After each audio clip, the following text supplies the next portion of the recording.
Hello and welcome back, everybody. Akko and DL here, and I know I haven't done one of these in a little while, but a little bit of a story update, mainly because, well, I do want to talk about this newest chapter, especially after all the Faith of Forsaken stuff, which was honestly amazing. Just in case if you haven't read those yet, those will be added to the event compendium around New Year's Eve-ish, so definitely be sure to check those out. Very good story.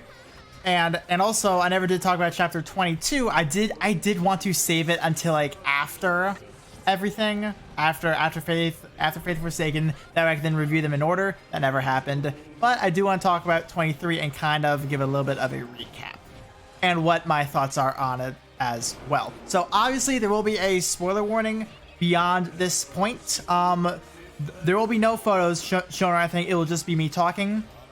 So feel free to just chillax, really. No fancy editing. So yeah, you guys can just sit back, relax, just have me on the side or something. But let's just jump right into this. So immediately, Faith Forsaken, Satan is done and all that. Like Satan was done very well. Satan was done very well.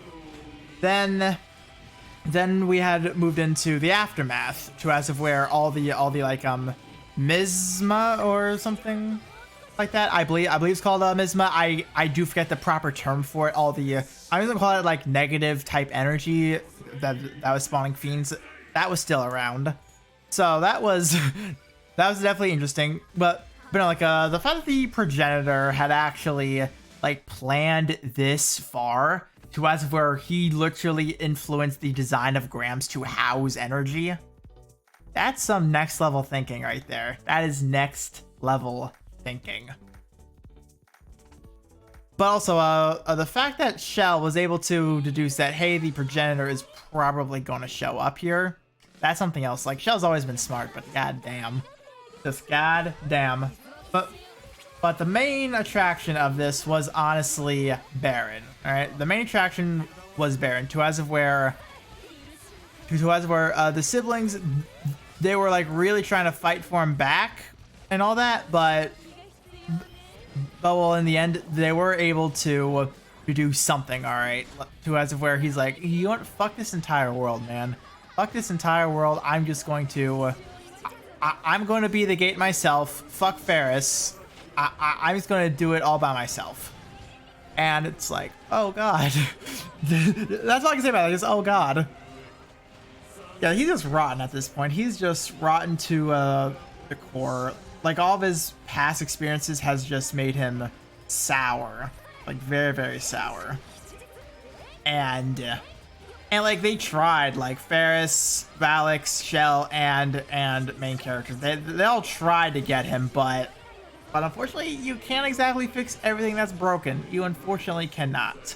And well, they actually did reveal in the next chapter preview that progenitor is in fact revived. So yay. And we do have a data mined portrait. It's mainly just a silhouette. Wait, no, it's not data mined. Apologies. It was in the trailer. That's it. There's a chapter 23 trailer that actually showed the progenitor's silhouette, which is very cool looking. And also I love how they reference the cubes. They reference back to the EX stage cubes. I actually like that a lot, actually, because like there's a meme in the I don't know if it's the community or just the Dragalia Twitter where it's like Lord Cube and all that stuff. And honestly, I found that very funny. But the fact that they actually brought those back into relevancy is honestly very cool. Now, give us cube endgame bosses. All right, give us cube endgame bosses.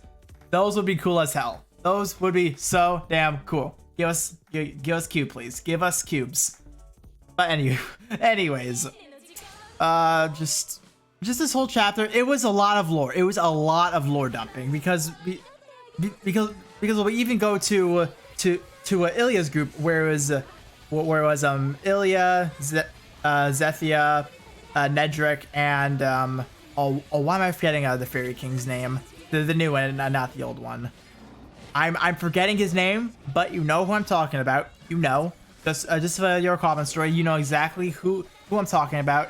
I honestly call them the band of misfits because of their chemistry, right? I feel like their chemistry is very, very good, honestly. I want to see more. I want to see more of them. That little snippet we got, it was really cool, don't get me wrong, but I want more of them. I love them. I love all four of them interacting. Just give me more of that, please. Please, I want more of that. So to just continue on that note now, Ilya's little hypothesis of literally fucking around and finding out, and it's like, fuck it, we're going to explore a tree and see if I'm right. It's definitely it's definitely funny when I put it that way, but you know, like it was like really smart to even come up with that in the first place. It's really, really smart. But no, they had to toss more Meanie in there. They had to toss Meanie and just, oh, it was heartbreaking. It was heartbreaking to see Meanie again and Ilya's reaction to it. It was heartbreaking, man. and Ilya's like, I probably did not need that right now. Like, I feel like we all felt that. We all felt like it's like, ooh, why in the feels? Just why in the feels like that? But also, them stealth dropping primals, all right? Them dropping primals, all right? They dropped a Midgard 0, they dropped Mercury 0, Brunhilde 0, Jupiter 0, and Zodiac 0, all right? They just dropped their silhouettes. For main story, they just dropped the silhouettes, and honestly, they're incorporating the primals in what I feel to be a very, very good way, all right? Because the only primal we've actually seen was Midgard Stormer 0. To which also, might I add, they did technically mention that Ilya met Midgar before this. So within like what, a week time frame, she actually met Midgar. So that's something interesting, actually. That's really interesting for me. To as of where Ilya actually saw him and kind of that helped her deduce that there's some other power assisting here, which then probably led to her thinking that oh well, this probably wasn't the first time. Then we'll get into the primal marks, which will probably be of immense usage in main story very soon in order to help reawaken the primal power of the 5 Great Worms. To as of which, by the way, the 5 Great Worms, they haven't been relevant for a very, very long time. Like them being an actual thing, other than just on the side, the kind of thing, that hasn't happened in a long time. So seeing them bring back out the concept of the 5 Great Worms actually being a deal is really refreshing. I like it a lot. But let's mention the primal marks. Ilya, was it Ilya or was it someone else? Wait, no, it was actually the progenitor that mentioned this. Progenitor was talking about the primal marks and all that. Mentioned that Baron is something kind of like above a primal mark, really, to probably has something to do with his black mana storage and all that. But what's really interesting is that he mentioned that Elysium took away Ilya's primal mark, to as of which Meanie was able to give to other people that had her type of like latent potential or something like that. But also, when it comes to the notice that was dropped with Primal Midgar, it mentions Ilya and ultimately says the Wind Asupex. So does this mean that Ilya is the Wind Asupex? And does this also mean that well, will some other characters be getting primal marks, and or will be getting like variants of them, or maybe even having this be an excuse to turn them into Gala characters? So for example, primal mark Ilya can be Gala Ilya, for this case, where she is wind attuned and can pair beautifully with Midgard 0. That's an idea that definitely came to mind. But or also maybe these are primal units. Maybe they can be the equivalent of Grand Blue's Eternals or something like that. To as where they're fully able to be farmed up and all stuff, or maybe even just broken general pool units, like what it appears to be the adventure Agitos at the moment. Where they're just very good, and you're able to dream summon them sooner or later. So those are all options they can go with this primal route, and I for one really want to know how they're going to go about this. This is definitely some very nice territory they're about to go into, and I cannot wait to see what else they have in store. I think I mentioned about everything, but overall I would say I did like this chapter a lot. I still feel like I need to know more about Baron, because like right now he's just in an emo phase right now. He's just being emo, and it's okay to me. Like I'm kind of out of the like emo character phase in my life right now, but it's definitely something I'm still looking to see.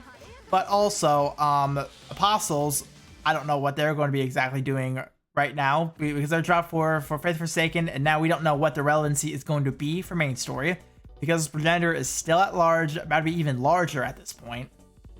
And also Primal's now how are they going to come out? Because it sounds like they need Elysium for this, all right? They need Elysium, so who knows? Are they going to try and free Elysium? Or are they going to try and do this on their own? Like this is all stuff we need to really keep an eye out for. I'm pretty sure I missed some stuff, but it's okay to me, because this is still very good.